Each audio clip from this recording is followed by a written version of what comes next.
So guys, magandang tanghali. Magluluto ngayon si Lolo ng adobong kangkong. Ito po yung kanyang pangunahing sangkap. Yan po. Ito na ang aking Isa pa po na tokwa. kanyang tokwa. Gawin natin ang konti at nilagay. Isa yung ating mga sahog. Kuhain ko nga luya pa. Naman niya na yung kanyang luya. Medyo masunog siya. Susunod niya na ang Mga recover na puto, sayang eh. may prutas ko. Grabe naman yan. Sarap yan.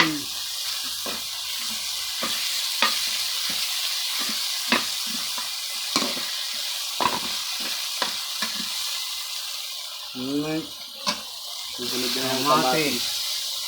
Sayang ko yan.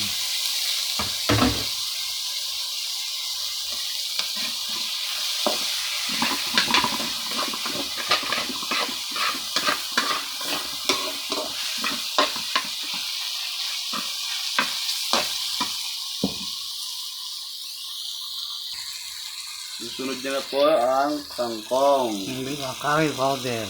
Ay, curry powder pala. Then, ano yan? Yan po. Amin kang di bato. Rock. Amin kang graba.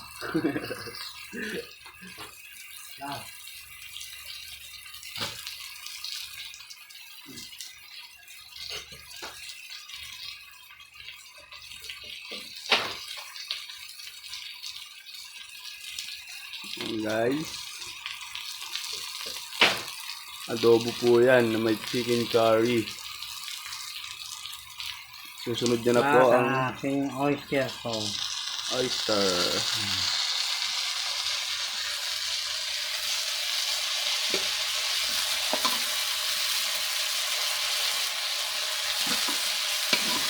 The ship on the move.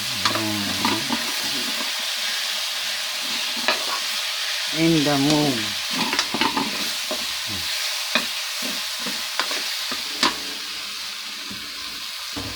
Nalagay natin yung kangkong na pinakuloan ko muna para maalis yung dagsa.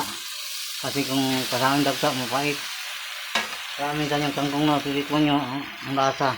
Parang mapakla na hindi mo maintindihan. Yung kay Lolo ay pinakuluan niya muna. Steam. Yan, lagyan niya na ng soy sauce. Dato puti. Okay. Vinegar. Ayan naman, ito nga aking gamit niya aking umbong. Ang gagamitin niya po ay sukang paumbong. Paumbong po yan, paumbong. Mga nahuin. Mga anak ako.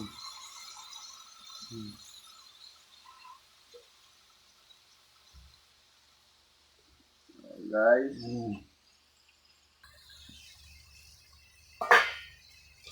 Sayang.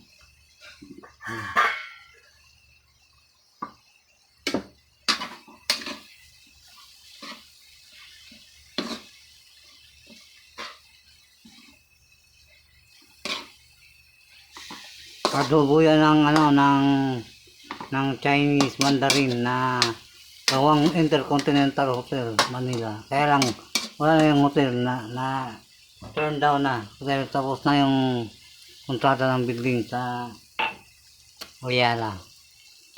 1960s na tayo yun eh.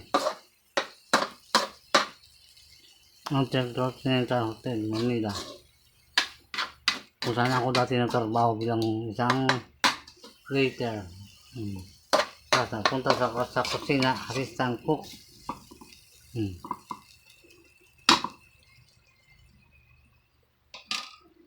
Kaya lang sa tawag lang kung ano pa may pineapple chunks pa yan.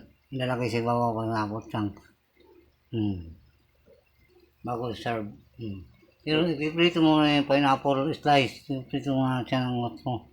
i-caramel para bago mo ilagay. Hiwain tapos kagay sa babaw. Yan na po yung finished product ni Lolo. Adobong kangkong. Hanggang sa Okay. sa lumambot, palambutin na. Ay,